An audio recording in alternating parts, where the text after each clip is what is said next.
1995 कर्नाटक के एक छोटे से गांव में एक रात एक अफवाह फैली।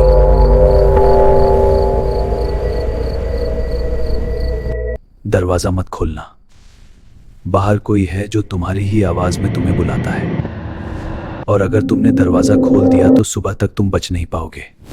पूरा गांव डर गया, पर एक घर था जहां किसी ने दरवाजा खोल दिया, और जो बाहर था वो वही था जिस पर सबसे ज्यादा भरोसा था।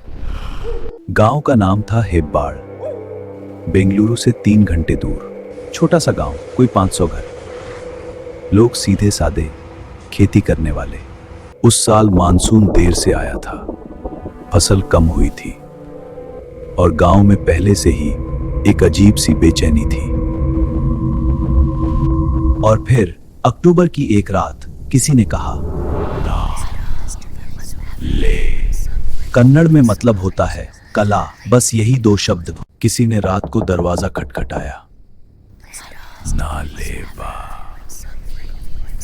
और अगली सुबह उस घर का आदमी मरा हुआ मिला। यह बात फैली, फिर दूसरे घर में हुआ, फिर तीसरे में। एक हफ्ते में पूरा गांव रातों को जाग रहा था। कोई दरवाजा नहीं खोलता था, खिड़कियां बंद, बच्चों को घर के अंदर। पर हेब्बाड़ में एक परिवार था जिसके लिए यह अफवाह सिर्फ अफवाह नहीं रही। घर था सुब्बाराव जी का। बुजुर्ग आदमी, अकेले रहते थे। बेटा शहर में था, बेंगलुरु में नौकरी करता था। बेटे का नाम था कार्तिक, और कार्तिक की पत्नी थी लक्ष्मी।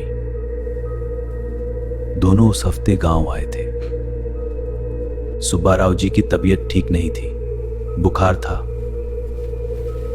साथ में था उनका 8 साल का बेटा चिन्नू। पहली रात सब ठीक रहा। दूसरी रात चिन्नू ने कहा, माँ, दादा बाहर खड़े हैं। लक्ष्मी ने चौंक कर देखा। सुब्बाराव जी कमरे में थे, सो रहे थे। चिन्नू, दादा तो अंदर ही है। नहीं माँ, बाहर कोई खड़ा है, वो दादा जैसा लग रहा है। रात के 2 बजे थे। दरवाजे पर दस्तक हुई, धीरे से 3 बार।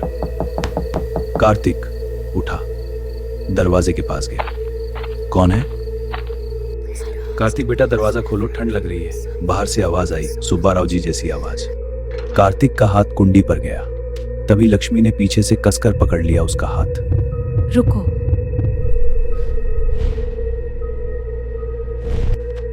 अरे लक्ष्मी, अब्बा है। अब्बा कमरे में है, मैंने अभी देखा। कार्तिक रुक गया। बाहर से फिर आवाज आई, कार्तिक बेटा नालेबा। नालेबा मतलब कला। दोनों जम गए। सुबह गांव के बुजुर्गों को बताया। सबने एक ही बात कही, अच्छा किया दरवाजा नहीं खोला।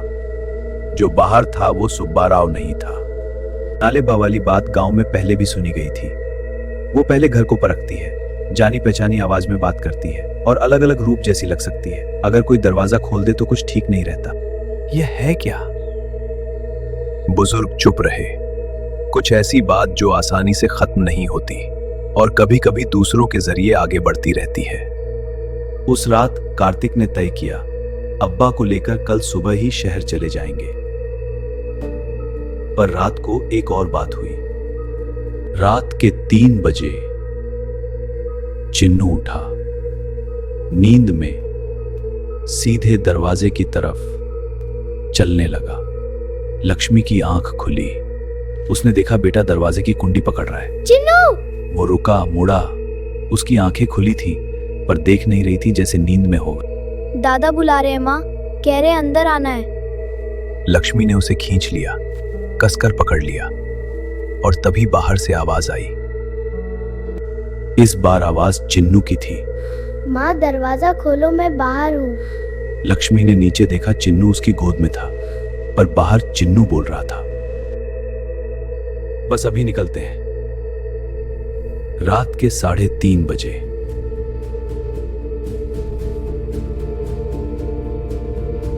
अब्बा को उठाया, सामान उठाया, गाड़ी निकाली, पर सुब्बा राव जी ने मना कर दिया। मैं नहीं जाऊंगा, यह मेरा घर है, मैं यहीं रहूंगा। लेकिन अब्बा, मुझे पता है यहाँ क्या है। पहले भी आई थी 1962 में, तब भी यही हुआ था। 1962 में? सुब्बा राव जी ने आंखें बंद की। तब तुम्हारी दादी थी, उन्होंने दरवाजा खोला था और सुबह वो नहीं रही। कार्तिक ने अब्बा को देखा। कुछ था उनकी आंखों में, कोई पुरानी बात। अब्बा, दादी ने दरवाजा क्यों खोला था? लंबी चुप्पी। क्योंकि बाहर मेरी आवाज थी। आपकी आवाज? हाँ, मैं उस रात घर से बाहर था, खेत पर, और घर पर मेरी आवाज में किसी ने दरवाजा खटखटाया और तुम्हारी दादी ने सोचा मैं हूं। कमरे में सन्नाटा छा गया। और आप उस रात कहां थे? मैं खेत पर था, पर पता है उस रात मैं खेत पर क्यों गया? क्यों? और फिर एक और सवाल हवा में ठहर गया। क्योंकि किसी ने मुझे बुलाया था, मेरी मां की आवाज में, जैसे कहानी खुद को दोहरा रही थी। कार्तिक समझ गया, यह चीज जो भी थी वो एक साथ दो जगह थी।